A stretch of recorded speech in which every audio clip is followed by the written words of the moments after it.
अध्याय 16 परिशिष्ट 1 दैवी आणि आसुरी वृत्तींचा झगडा. खंड 88 पुरुषोत्तम युगाची पूर्वप्रभा दैवी संपत्ती. गीतेच्या पहिल्या 5 अध्यायांत जीवनाची एकूण योजना काय आहे आणि आपला जन्म कसा सफल होईल हे आपण पाहिले. त्यानंतर 6व्या अध्यायापासून 11व्या अध्यायापर्यंत भक्तीचा निरनिराळ्या प्रकारे विचार केला. 11व्या अध्यायात भक्तीचे दर्शन झाले. 12व्या अध्यायात सगुण व निर्गुण भक्ती यांची तुलना करून भक्तांची थोर लक्षणे पाहिली. 12व्या अध्यायाच्या अखेरपर्यंत कर्म व भक्ती ही 2 तत्वे तपासून झाली. तिसरा ज्ञानाचा विभाग राहिला होता, तो आपण 13, 14 व 15 या अध्यायांमध्ये पाहिला. आत्मा देहापासून अलग करणे, त्यासाठी तिन्ही गुण जिंकून घेणे व शेवटी सर्वत्र प्रभू पाहणे. 15व्या अध्यायात जीवनाचे संपूर्ण शास्त्र पाहिले. पुरुषोत्तम युगात जीवनाची पूर्णता होते, त्याच्या पलीकडे काही उरत नाही. कर्म, ज्ञान, भक्ती यांचा अलगपणा मला सहन होत नाही. काही साधकांची निष्ठा अशी असते की त्यांना फक्त कर्मच सुचते. कोणी भक्तीचा स्वतंत्र मार्ग कल्पितात व त्यावरच सारा भार देतात. काहींचा कल ज्ञानाकडे असतो. जीवन म्हणजे केवळ कर्म, केवळ भक्ती, केवळ ज्ञान असा केवलवाद मी मानू इच्छित नाही. उलट पक्षी कर्म, भक्ती व ज्ञान यांची बेरीज असा समुच्चयवादही मी मानित नाही. काही भक्ती, काही ज्ञान, काही कर्म असा उपयुक्ततावादही मला पटत नाही. आधी कर्म, मग भक्ती, मग ज्ञान अशासारखा क्रमवादही मी स्वीकारित नाही. तिन्ही वस्तूंचा मेळ घालावा असला सामंजस्यवादही मला पसंत नाही. मला असे अनुभवावेसे वाटते की कर्म म्हणजेच भक्ती म्हणजेच ज्ञान. बर्फीच्या तुकड्यातील गोडी, तिचा आकार, तिचे वजन या गोष्टी निरनिराळ्या नाहीत. ज्या क्षणी बर्फीचा तुकडा तोंडात टाकला त्याच क्षणी तिचा आकारही खाल्ला, तिचे वजनही पचविले आणि तिची गोडीही चाखली. तिन्ही गोष्टी एकत्र आहेत. बर्फीच्या प्रत्येक कणाकणात आकार, वजन व गोडी आहे. अमक्या तुकड्यात आकारच आहे, अमक्या तुकड्यात गोडीच आहे, अमक्या तुकड्यात वजनच आहे असे नाही. त्याप्रमाणेच जीवनातील प्रत्येक क्रियेत परमार्थ भरून राहावा. प्रत्येक कृत्य सेवामय, प्रेममय व ज्ञानमय व्हावे. जीवनातील सर्व अंग प्रत्यंगांत कर्म, भक्ती व ज्ञान भरून राहावी. याला पुरुषोत्तम योग म्हणतात. सारे जीवन केवळ परमार्थमय करावयाचे ही गोष्ट उच्चारावयास सोपी आहे. परंतु या उच्चारातील जो भाव, त्याचा जर विचार करू लागलो तर केवळ निर्मळ अशी सेवा व्हावयास अंतःकरणात शुद्ध ज्ञानभक्तीचा जिव्हाळा गृहीत धरला पाहिजे. कर्म, भक्ती व ज्ञान अक्षरशः एकरूप आहेत. या परमदशेला पुरुषोत्तम योग म्हणतात. जीवनाची अंतिम सीमा येथे गाठली गेली. आता या 16व्या अध्यायात काय सांगितले आहे? ज्याप्रमाणे सूर्योदय व्हावयाचा असला म्हणजे आधी प्रभा फाकते, त्याप्रमाणे जीवनात कर्म, भक्ती व ज्ञान यांनी पूर्ण असा पुरुषोत्तम योग उदय पावण्यापूर्वी सद्गुणांची प्रभा बाहेर फाकू लागते. परिपूर्ण जीवनाची ही जी आगामी प्रभा, त्या प्रभेचे वर्णन या 16व्या अध्यायात केले आहे. ही प्रभा कोणत्या अंधाराशी झगडून प्रगट होते त्या अंधाराचेही वर्णन केले आहे. एखाद्या वस्तूचा पुरावा म्हणून काही प्रत्यक्ष वस्तू पाहावयास आपण मागतो.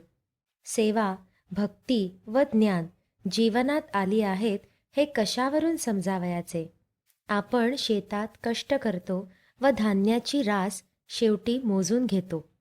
त्याप्रमाणे आपण जी साधना करतो त्यातून आपल्या अनुभवास काय आले, किती सद्वृत्ती खोल गेल्या, किती सद्गुण अंगी बांधले, जीवन सेवामय खरोखर किती झाले हे तपासावयास हा अध्याय सांगत आहे. जीवनाची कला किती चढली ते पाहावयास हा अध्याय सांगत आहे. जीवनाच्या या वाढत्या कलेला गीता दैवी संपत्ती ही संज्ञा देते. याच्या विरुद्ध ज्या वृत्ती त्यांना आसुरी म्हटले आहे. 16व्या अध्यायात दैवी व आसुरी संपत्ती यांचा झगडा दाखविला आहे. खंड 89. अहिंसेची आणि हिंसेची सेना. ज्याप्रमाणे पहिल्या अध्यायात एकीकडे कौरव व दुसरीकडे पांडव समोरासमोर उभे केले आहेत, त्याप्रमाणे सद्गुणांची दैवी सेना व दुर्गुणांची आसुरी सेना येथे समोरासमोर उभ्या केल्या आहेत. फार प्राचीन काळापासून मानवी मनात सत्सत प्रवृत्तींचा जो झगडा चालत असतो, त्याचे रूपकात्मक वर्णन करण्याची पद्धती पडलेली आहे. वेदात इंद्र व वृत्र, पुराणात देव व दानव, तसेच राम व रावण, पारशांच्या धर्मग्रंथात अहुर मजद आणि अहरिमान, ख्रिस्ती धर्मात प्रभू व सैतान, मुसलमानी धर्मात परमेश्वर व इब्लिस, अशा प्रकारचे झगडे सर्व धर्मांतून आहेत. काव्यामध्ये स्थूल व ढोबळ विषयाचे वर्णन सूक्ष्म वस्तूंच्या रूपकाने करतात, तर धर्मग्रंथात सूक्ष्म मनोभावांना ठसठशीत स्थूल रूप देऊन वर्णितात. काव्यात स्थूलाचे सूक्ष्माने वर्णन, तर येथे सूक्ष्माचे स्थूलाने वर्णन केले जाते. यावरून असे सुचवावयाचे नाही की गीतेच्या आरंभी जे युद्धाचे वर्णन आहे ते केवळ काल्पनिक आहे. ती ऐतिहासिक घटनाही असेल, परंतु कवी त्या घटनेचा स्वतःच्या इष्ट हेतूसाठी उपयोग करून घेत आहे. कर्तव्यासंबंधी मोह पडला असता कसे वागावे ही गोष्ट युद्धाचे रूपक देऊन मांडली आहे. या 16व्या अध्यायात चांगल्याचा व वाईटाचा झगडा दाखविला आहे. गीतेमध्ये युद्धाचे रूपकही आहे. कुरुक्षेत्र बाहेरही आहे व आपल्या मनातही आहे. सूक्ष्म रीतीने पाहिले तर जो झगडा मनात असतो तोच बाहेर आपणास मूर्तिमंत दिसत असतो. बाहेर जो शत्रू उभा आहे तो माझ्याच मनातील विकार साकार होऊन उभा आहे. आरशात ज्याप्रमाणे माझेच बरे वाईट प्रतिबिंब दिसेल, त्याप्रमाणे माझ्या मनातील बरे वाईट विचार बाहेर शत्रू मित्र रूपाने मला दिसतात. मी जागृतीतील स्वप्नात पाहतो, त्याप्रमाणे मनातील बाहेर पाहतो. आतील युद्ध व बाहेरील युद्ध यात मुळीच फरक नाही. हे जे खरे युद्ध आहे ते आतच आहे. आपल्या अंतःकरणात एका बाजूस सद्गुण तर दुसऱ्या बाजूस दुर्गुण उभे आहेत. त्यांनी आपली रचना नीट केली आहे. सैन्यात ज्याप्रमाणे सेनापती लागतो, त्याप्रमाणे येथेही सद्गुणांनी एक सेनापती नेमला आहे. या सेनापतीचे नाव अभय. या अध्यायात अभयाला पहिले स्थान दिलेले आहे. ही गोष्ट सहजासहजी झालेली नाही. हेतुपुरस्सरच अभय शब्द प्रथम योजिला असावा. कोणत्याही गुणाची अभयाशिवाय वाढ नाही. खरेपणाशिवाय सद्गुणाला किंमत नाही. खरेपणाला निर्भयता लागते. भयभीत वातावरणात सद्गुण फोफावत नाहीत. भयभीत वातावरणात सद्गुणही दुर्गुण होतील, सत्प्रवृत्तीही दुबळ्या होतील. निर्भयता सर्व सद्गुणांचा मुख्य नायक आहे. पण सैन्याला आघाडी व पिछाडी दोन्हीकडे पाहावे लागते. सरळ हल्ला समोरून येतो, परंतु पाठीमागून चोरटा हल्ला येण्याचाही संभव असतो. सद्गुणांच्या आघाडीस निर्भयता ठाण मांडून उभी आहे, तर पिछाडी नम्रता सांभाळीत आहे. अशी ही मोठी सुंदर रचना केली आहे. एकंदर 26 गुण येथे दिले आहेत. यातील 25 गुण अंगी ठसले व जर का त्याचा अहंकार जडला तर एकदम पाठीमागून हल्ला होऊन मिळवलेले सारे जावयाचे. म्हणून पाठीमागचे बाजूस नम्रता हा सद्गुण ठेविला आहे. जर नम्रता नसेल तर जयाचे पराजयात केव्हा रूपांतर होईल ते कळणारही नाही. अशा रीतीने पुढे निर्भयता व मागे नम्रता ठेवून सर्व सद्गुणांचा विकास करून घेणे शक्य होईल. या 2 गुणांच्या मध्ये जे 24 गुण आहेत ते बहुतेक अहिंसेचेच पर्याय आहेत असे म्हटले तरी चालेल. भूतदया, मार्दव, क्षमा, शांती, अक्रोध, अहिंसा, अद्रोह हे निरनिराळे अहिंसेचेच पर्यायी शब्द आहेत. अहिंसा व सत्य या 2 गुणात सारे येऊन जातात. सर्व सद्गुणांना संक्षेप दिला तर शेवटी अहिंसा व सत्य 2च वस्तू राहतील. त्यांच्या पोटात बाकी सारे सद्गुण येतात, परंतु निर्भयता व नम्रता यांची गोष्ट वेगळी आहे. निर्भयतेने प्रगती करून घेता येते व नम्रतेने बचाव होतो. सत्य व अहिंसा या 2 गुणांचे भांडवल घेऊन निर्भयपणे पुढे गेले पाहिजे. जीवन विशाल आहे, त्यात अनिरुद्ध संचार करीत गेले पाहिजे. पाऊल चुकू नये म्हणून नम्रता बरोबर असली म्हणजे झाले. मग चला सत्य अहिंसेचे सर्वत्र प्रयोग करीत निर्भयपणे पुढे.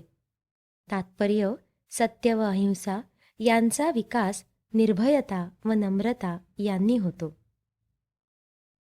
एका बाजूने सद्गुणांची फौज उभी आहे, तशी इकडे दुर्गुणांचीही उभी आहे. दंभ, अज्ञान वगैरे दुर्गुणांबद्दल फार बोलावयास नको. या गोष्टी आपल्या परिचयाच्या आहेत. दंभ तर अंगवळणी पडल्यासारखाच आहे.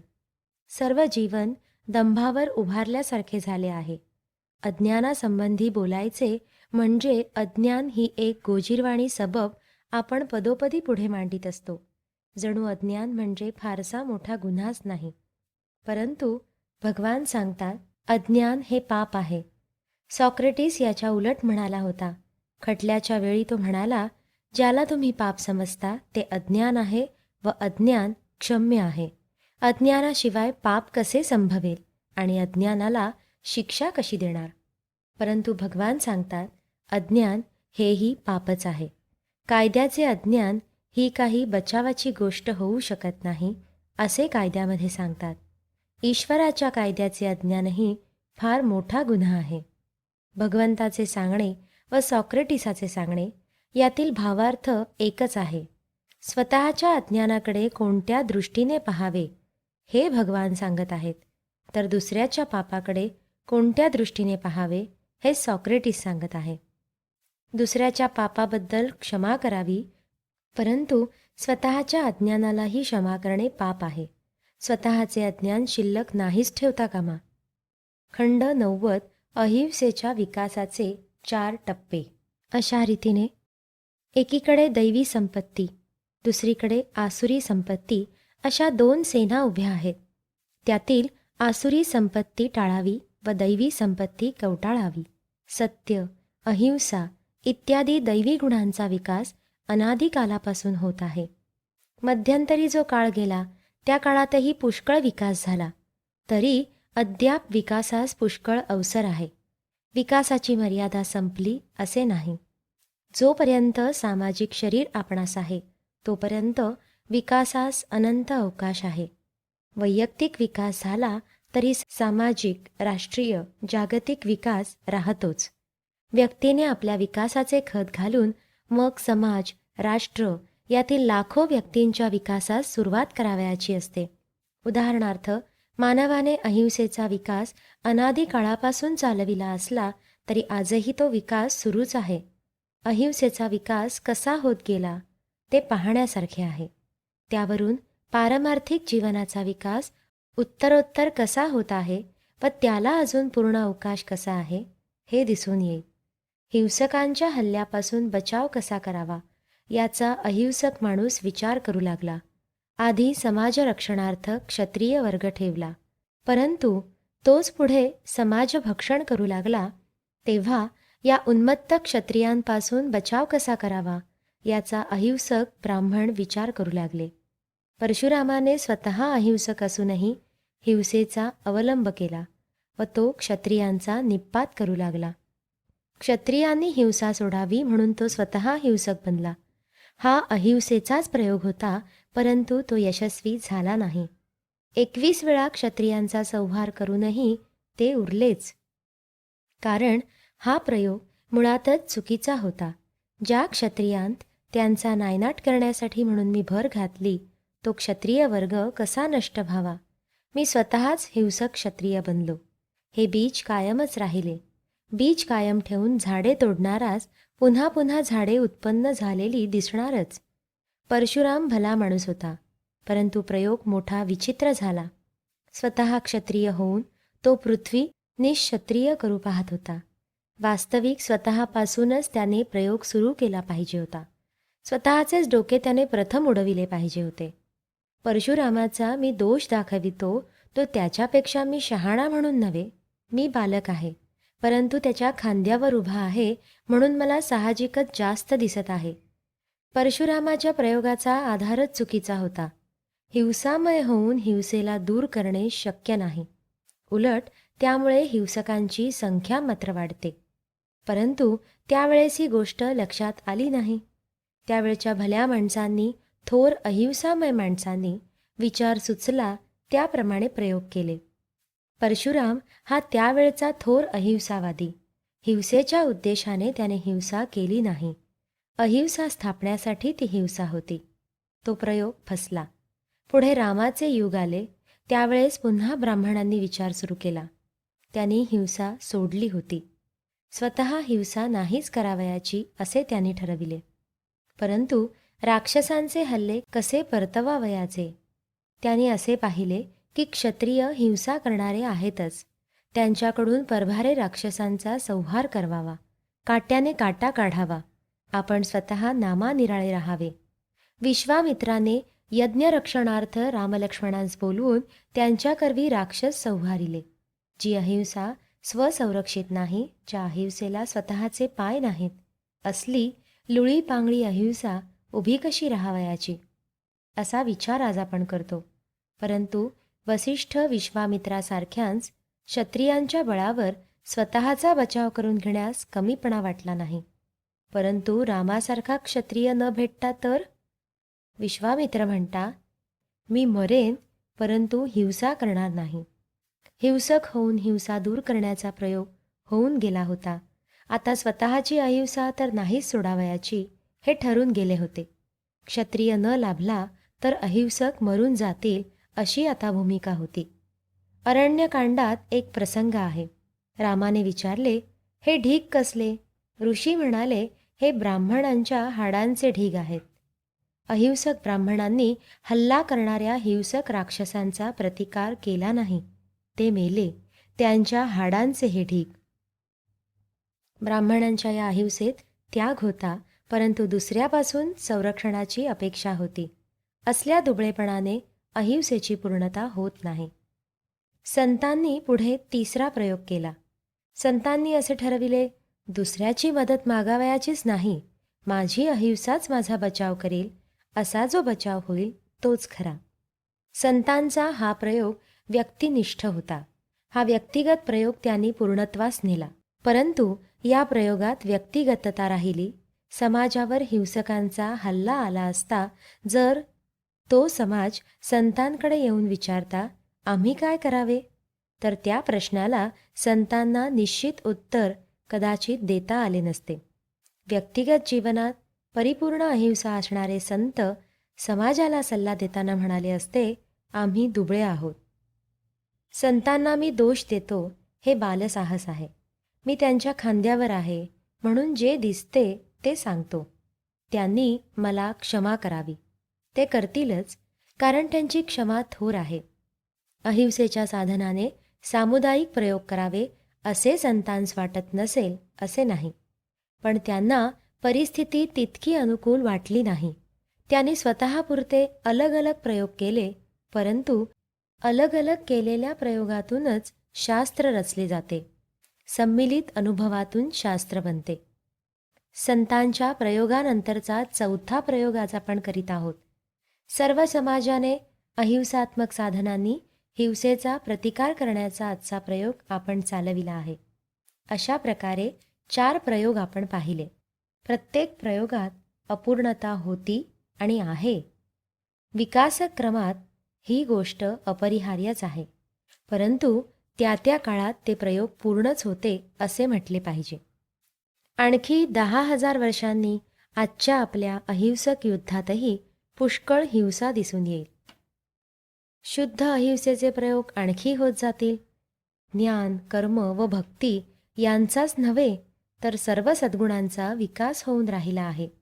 एक वस्तू पूर्ण आहे, ती म्हणजे परमात्मा. भगवद्गीतेतील पुरुषोत्तम योग पूर्ण आहे, परंतु व्यक्ती आणि समुदाय यांच्या जीवनात त्यांचा पूर्ण विकास व्हावयाचा आहे. वचनांचाही विकास होतो. ऋषी मंत्रांचे द्रष्टे समजले जात, करते नव्हेत. कारण त्यांना मंत्रांचा अर्थ दिसला, पण तोच त्याचा अर्थ असे नव्हे. त्यांना एक दर्शन झाले. यापुढे आपणास त्यांचा विकसित अर्थ दिसू शकतो. त्यांच्यापेक्षा आपणास जास्त दिसते हा काही आपला विशेष नव्हे.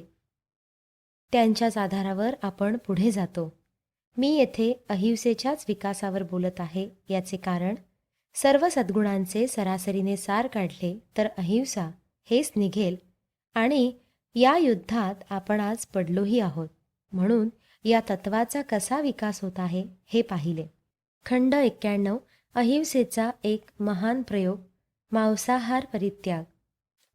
हिंसकांचा हल्ला आला असता अहिंसकांनी बचाव कसा करावा ही अहिंसेची एक बाजू आपण पाहिली. माणसांतील झगड्यात अहिंसेचा कसा विकास होत आहे ते आपण पाहिले. परंतु माणसांचा आणि पशूंचाही झगडा आहे. माणसांनी अद्याप आपसातील झगडे मिटविले नाहीत व पोटात पशु कोंबून ते जगत आहेत. मनुष्याला स्वतःचे झगडे अद्याप मिटविता येत नाहीत आणि आपल्याहून हीन दुबळे जे पशु त्यांना खाल्ल्याशिवाय त्याला जगताच येत नाही. हजारो वर्षे जगून कसे जगावे याचा विचार अद्याप माणसाने केलेला नाही. माणसाला माणसासारखे जगता येत नाही, परंतु याही गोष्टीचा विकास होत आहे. आदिमानव बहुधा कंदमूळ फलाहारीच असेल, पण पुढे दुर्मतीवशात पुष्कळसा मानव समाज मांसाहारी बनला. शहाण्या उत्तम लोकांस हे पटले नाही. मांस खावयाचेच झाले तर यज्ञातील मारलेल्या पशूंचेच खावे असा त्यांनी निर्बंध घातला. हिंसेला आळा बसावा हा हेतू. कित्येकांनी तर मांसाचा संपूर्ण त्याग केला, परंतु ज्यांना संपूर्णतः त्याग करवत नव्हता त्यांनी यज्ञात परमेश्वरासर्पून काही तपस्या करून मांस खावे अशी परवानगी दिली. यज्ञातच मांस खा असे सांगण्यात हिंसेला आळा बसेल असे वाटत होते. परंतु पुढे यज्ञ ही सामान्य वस्तू होऊन बसली. वाटेल त्याने उठावे, यज्ञ करावा, मांस खावे असे सुरू झाले. तेव्हा भगवान बुद्ध पुढे आले आणि म्हणाले, मांस खावयाचेच असेल तर खा, परंतु देवाच्या नावाने तरी नका खाऊ. या दोन्ही वचनात हेतू एकच, हिंसेला आळा बसावा. गाडी कोठूनही संयमाच्या मार्गावर यावी. यज्ञ याग करा किंवा करू नका, दोहीतून मांसाशन त्यागच आपण शिकलो. अशा रीतीने हळूहळू आपण मांसाशन सोडित गेलो. जगाच्या इतिहासात भारतवर्षातच हा मोठा प्रयोग झाला. कोट्यवधी लोकांनी मांस सोडले आणि आपण आज मांस खात नाही यात आपली मोठी फुशारकी नाही. पूर्वजांच्या पुण्याईने आपल्या ते अंगवळणी पडले आहे. परंतु पूर्वीचे ऋषी मांस खात होते असे जर आपण म्हटले किंवा वाचले तर आपणास आश्चर्य वाटेल. ऋषी आणि मांस? छे छे, काहीतरी भलतेच. परंतु मांसाशन करीत असता संयमाने त्यांनी त्याग केला, याचे श्रेय त्यांना आहे. ते कष्ट आपणास नाहीत. त्यांची पुण्याई आयती आपणास मिळाली. पूर्वी ते मांसाशन करीत आणि आज आपण करीत नाही म्हणून त्यांच्यापेक्षा आपण मोठे असा अर्थ नव्हे. त्यांच्या अनुभवाचा फायदा आपणास आयता मिळाला. त्यांच्या अनुभवाचा आपण विकास केला पाहिजे. अजिबात दूध सोडण्याचे प्रयोगही केले पाहिजेत. माणसाने अन्य प्राण्यांचे दूध पिणे हेही गौणच आहे. 10,000 वर्षांनी येणारे लोक आमच्याविषयी काय म्हणतील? काय त्यांना दूध न पिण्याचे व्रत घ्यावे लागले? दूध कसे बा ते पीत? इतके कसे ते रानटी? सारांश, निर्भयतेने आणि नम्रतेने आपण प्रयोग करीत सारखे पुढे गेले पाहिजे. सत्याचे क्षितिज विशाल करीत गेले पाहिजे. विकासास पुष्कळ अवकाश आहे. कोणत्याही गुणाचा पूर्ण विकास झालेला नाही. खंड 92 आसुरी संपत्तीची तिहेरी महत्वाकांक्षा. सत्ता, संस्कृती आणि संपत्ती. दैवी संपत्तीचा विकास करावयाचा व आसुरी संपत्तीपासून दूर राहावयाचे. दूर राहण्यासाठी या आसुरी संपत्तीचे वर्णन भगवान करून राहिले आहेत. या आसुरी वर्णनात 3च मुख्य गोष्टी आहेत. असुरांच्या चरित्राचे सार सत्ता, संस्कृती व संपत्ती या 3 वस्तूत आहे. आपली संस्कृती काय ती उत्कृष्ट आणि तीच साऱ्या जगावर लादली जावी ही महत्वाकांक्षा. आपली संस्कृती का लादली जावी तर ती म्हणे चांगली आहे. ती चांगली का? तर ती आपली आहे म्हणून. आसुरी व्यक्ती काय किंवा अशा व्यक्तींनी बनलेली साम्राज्ये काय, त्यांना या 3 गोष्टी पाहिजे असतात. ब्राह्मणांना वाटते ना की आपली संस्कृती सर्वश्रेष्ठ, सारे ज्ञान आपल्या वेदात आहे. वैदिक संस्कृतीचा विजय सर्व जगभर व्हावा. अग्रतश्चतुरो वेदान पृष्ठतः सशरम धनुः असे होऊन सर्व पृथ्वीवर आपल्या संस्कृतीचे झेंडे नाचवावेत. परंतु पाठीमागे सशरम धनुः असले की पुढच्या बिचाऱ्या वेदांचा निकालच लागतो. मुसलमानांस असेच वाटते की कुराणात जे काही आहे तेवढेच खरे. ख्रिस्ताच्या अनुयायांनाही तसेच वाटते.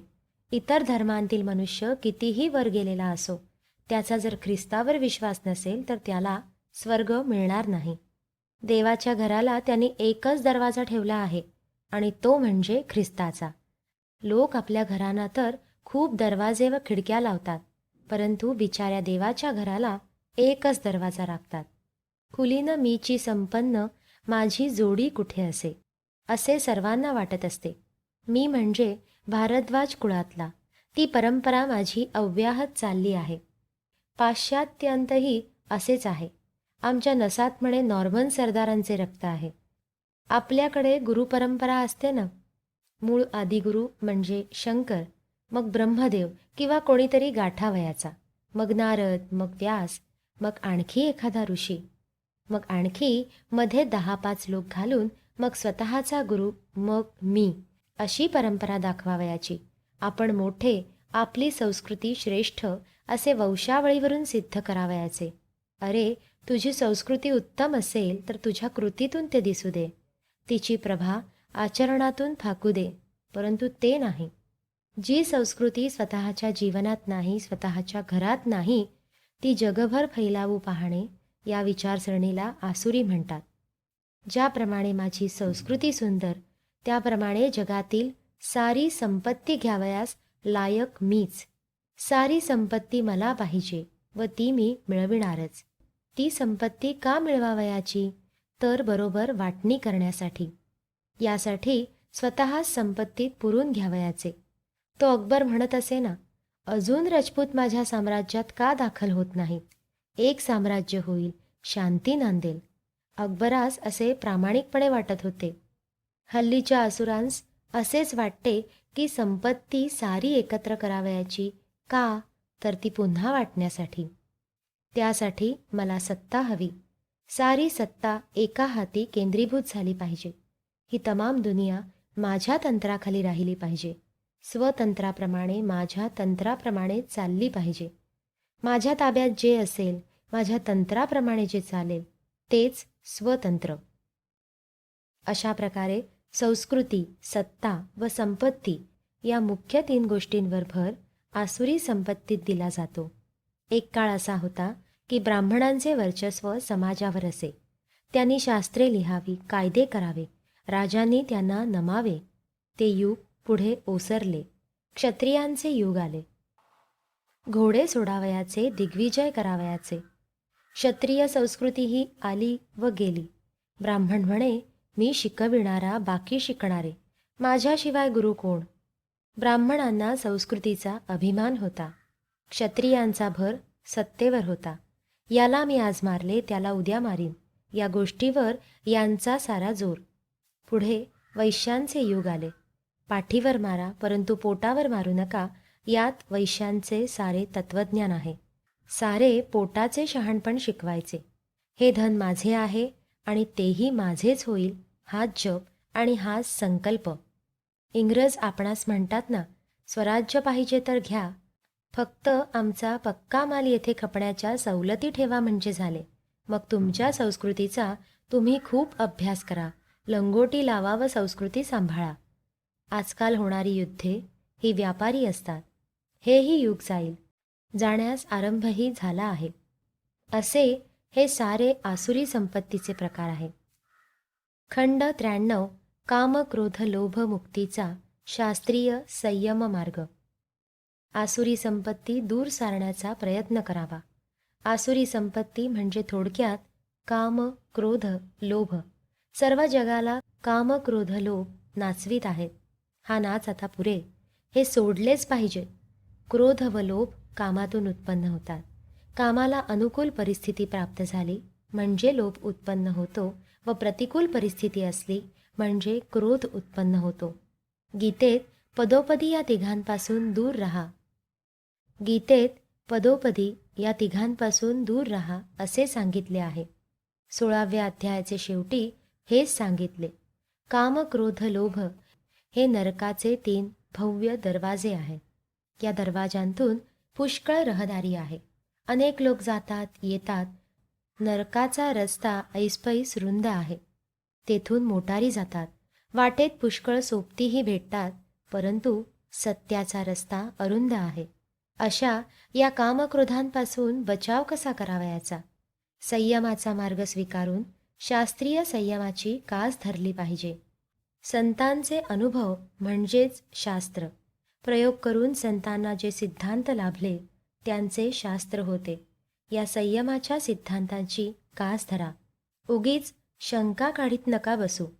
काम, क्रोध जगातून गेले तर जगाचे कसे होईल? जग तर चाललेच पाहिजे. थोड्या प्रमाणात तरी काम, क्रोध राखावयास नकोत का? असल्या शंका कृपा करून काढू नका. काम, क्रोध भरपूर आहेत. तुम्हाला जरूर आहे त्याहून जास्त आहे. उगीच बुद्धिभेद का निर्माण करता? काम, क्रोध, लोभ तुमच्या इच्छेहून काकणभर जास्तच आहेत. काम मेला तर संतती कशी निर्माण होणार? अशी नको चिंता. वाटेल तेवढी संतती तुम्ही निर्माण केलीत तरी एक दिवस असा उजाडणार आहे की मनुष्याचे नाव पृथ्वीवरून साफ पुसून जाईल. शास्त्रज्ञ ही गोष्ट सांगत आहेत. पृथ्वी हळूहळू थंड होत आहे. एकेकाळी पृथ्वी अत्यंत उष्ण होती. तेव्हा तिच्यावर जीव नव्हता. एक काळ असा येईल की पृथ्वी अत्यंत थंड होईल आणि जीवसृष्टी सारी लयाला जाईल. या गोष्टीला लाखो वर्षे लागतील. तुम्ही संतती कितीही वाढवा, परंतु शेवटी हा प्रलय व्हावयाचा आहे हे निश्चित. परमेश्वर जो अवतार घेतो तो धर्मरक्षणार्थ घेतो, संख्या रक्षणार्थ नव्हे. धर्मपरायण असा एकतरी मनुष्य जोपर्यंत आहे, जोपर्यंत एकतरी पापभीरू व सत्यनिष्ठ मनुष्य आहे, तोपर्यंत काळजी नाही. ईश्वराची त्याच्याकडे नजर राहील. ज्यांचा धर्म मेलेला आहे असे हजारो लोक असून नसून सारखेच. हे सारे लक्षात घेऊन सृष्टीत बेताने राहा. संयमपूर्वक वागा. बेताल वागू नका. लोकसंग्रह करणे याचा अर्थ लोक म्हणतील तसे वागणे हा नव्हे. माणसांचे संघ वाढविणे, संपत्तीचे ढीग जमा करणे म्हणजे सुधारणा नव्हे. संख्येवर विकास अवलंबून नाही. समाज जर बेसुमार वाढेल तर माणसे एकमेकांचे खून करतील. प्रथम पशुपक्ष्यांना खाऊन मनुष्य समाज माजेल, मग स्वतःच्या पोराबाळांना तोडून खावे लागेल. कामक्रोधात सार आहे हे म्हणणे जर स्वीकारले तर शेवटी मनुष्य मनुष्याला फाडफाडून खाईल, यात तिळमात्र शंका नको. लोकसंग्रह म्हणजे सुंदर व विशुद्ध नीतीचा मार्ग लोकांस दाखविणे. कामक्रोधांतून मुक्त झाल्यामुळे पृथ्वीवरचा मनुष्य जर नाहीसा झाला तर मंगळावर उत्पन्न होईल. म्हणून ती चिंता नको. अव्यक्त परमात्मा सर्वत्र भरून राहिला आहे. तो तुमची काळजी घेईल. प्रथम तू मुक्त हो, पुढचे फार पाहू नको. सृष्टी व मानवजात यांची नको काळजी. तुझी नैतिक शक्ती वाढव. काम, क्रोध झडझडून टाक. आपुला तू गळा घेई उगवुनी. तुझी मान सापडली आहे ती आधी वाचव. इतके केलेस तरी पुष्कळ झाले. संसार समुद्रापासून दूर काठावर उभे राहून समुद्राची गंमत पाहण्यात आनंद आहे. जो समुद्रात गटांगळ्या खात आहे, ज्याच्या नाकातोंडात पाणी जात आहे, त्याला समुद्राचा काय आनंद. संत समुद्रतीरावर उभे राहून आनंद लुटतात. संसारापासून अलिप्त राहण्याची ही जी संतांची वृत्ती, ती अंगी मुरल्याशिवाय आनंद नाही. कमलपत्राप्रमाणे अलिप्त रहा. बुद्धाने म्हटले आहे, संत उंच पर्वताच्या शिखरावर उभे असतात व तेथून ते खाली संसाराकडे पाहतात. मग हा संसार त्यांना क्षुद्र दिसतो. तुम्हीही वर चढून पहा, म्हणजे हा अफाट पसारा क्षुद्र दिसेल. संसारात मग लक्षच लागणार नाही. सारांश, भगवंतानी आसुरी संपत्ती दूर करून दैवी संपत्ती जवळ करावी असे या अध्यायात कळकळीने सांगितले आहे. त्याप्रमाणे यत्न करावा.